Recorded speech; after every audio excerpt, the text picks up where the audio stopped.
দর্শক, আজকে আরেকটি খবর খুব বেশি সাড়া জাগিয়েছে। সেটা হলো ইরানের প্রেসিডেন্ট মাসুদ পেজেশকিয়ান উনি দুঃখ প্রকাশ করেছেন যে ইরান তার মধ্যপ্রাচ্যে যে প্রতিবেশী দেশগুলো আছে, বিশেষ করে কাতার, কুয়েত, সংযুক্ত আরব আমিরাত, ওমান, বাহরাইন, এই সমস্ত সৌদি আরব, এই সমস্ত দেশে বিভিন্নভাবে তারা হামলা করেছে।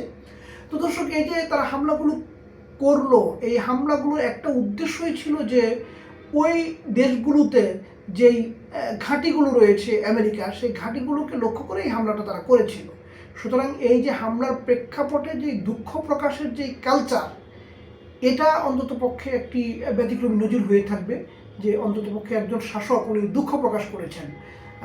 কিন্তু সেটার মধ্যে কতটুকু আন্তরিকতা আছে এবং এটার মধ্য দিয়ে যেই ভ্রাতৃত্ব বন্ধনে যে ফাটল তৈরি হয়েছে সেটা আবার মজবুত হয় কিনা এবং মধ্যপ্রাচ্য ঐক্যবদ্ধভাবে মানে এই ইরানের উপর যে আগ্রাসন সেটা মোকাবেলা করতে পারে কিনা, সেই বিষয়টার যদি সূত্রপাত হয়ে থাকে তাহলে এটা অবশ্যই একটা ভালো বার্তা দিবে।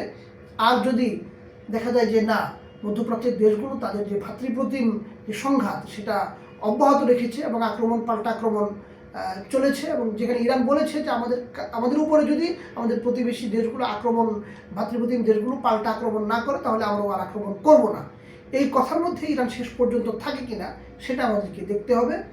এবং এই যুদ্ধ যাতে করে অতি দ্রুত শেষ হয় সেটার ক্ষেত্রেও মধ্যপ্রাচ্যের এই দেশগুলো ভূমিকা রাখতে পারে।